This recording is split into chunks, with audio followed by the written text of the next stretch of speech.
很多国家呀都有自己的国鸟，像美国的白头鹰，还有法国的高楼雄鸡。我们的国鸟又是什么呢？可能很多人啊就开始猜了，什么麻雀、八哥、大雁、鹦鹉、翠鸟、天鹅，咱整容蒙对一个吧。但是我告诉你啊，不管你猜哪个，答案都是错的。其实我们中国啊，压根儿没有国鸟。大家肯定觉得不可思议，我泱泱大国怎么可能没有国鸟呢？倒不是大家不想选，我们在21世纪初啊搞过一次评选。不过到现在啊都没选出来，这到底是怎么回事呢？因为啊评选国鸟的标准啊是比较复杂的。首先你不能是其他国家的国鸟，不然撞鸟了就很尴尬。然后呢你得够出名，基本上啊大家都认识，不然以后一说到国鸟，大家一脸懵就不好了。再然后这种鸟根本不能有啥缺点，比如说猫头鹰，在很多地方啊被称为报伤鸟。乌鸦就更惨了，不仅说成报伤，而且还有乌鸦嘴这种骂人的话。这种是肯定当不上国鸟的，不仅不能有啥黑点啊，国鸟还得有气质，像什么布谷鸟啊、喜鹊呀，听着这个比较吉利，但是长得太频繁，丢到鸟堆里就根本找不到了。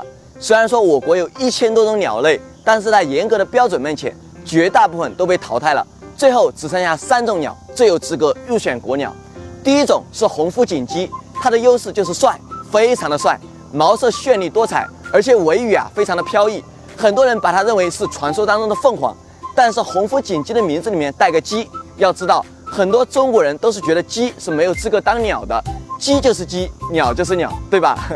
而且这个红腹锦鸡啊自己也不争气，会飞但是不爱飞，整天喜欢在地上呢走模特步，让人啊哭笑不得。除了这些缺点之外，它还有一个强大的对手，那就是朱鹮。朱鹮虽然说没有红腹锦鸡那么漂亮，但是白色带点渐变的粉色也很美，关键是它还非常的稀有，一度啊世界都以为它灭绝了，后面才发现我们的陕西啊还有7只，当时啊震惊世界。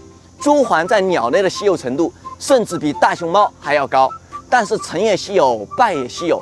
虽然说科学家们帮它们苦苦繁衍，但是直到21世纪，全国也只有200只朱鹮，随时有灭绝的可能。如果把它选为国鸟，很可能会出现国鸟灭绝了的局面，这肯定不行啊。最后啊只剩下1种鸟了，这种鸟啊就是单脸鹤，不仅颜值高，而且寓意好，自古啊深得大家喜欢，也没有灭绝的危险，并且啊性格很好，一般啊很温柔。但是如果你把它惹毛了，就连老鹰都不是它的对手。本来10之8九国鸟就是它了，但是后面大家发现它的外国学名竟然叫日本鹤，这明明就是我们中国的国鸟，为什么学名叫日本鹤呢？关注我，这个问题啊咱们下期讲。咱们家的国鸟带别国的名字，这肯定不行啊，对吧？并且啊，何况带的是那个什么小什么本儿，所以这件事啊，到最后啊就不了了之了。那么朋友们，问题来了，如果让你选，你会选择哪种鸟当国鸟呢？欢迎大家评论区留言，我们来看看哪只鸟最受欢迎。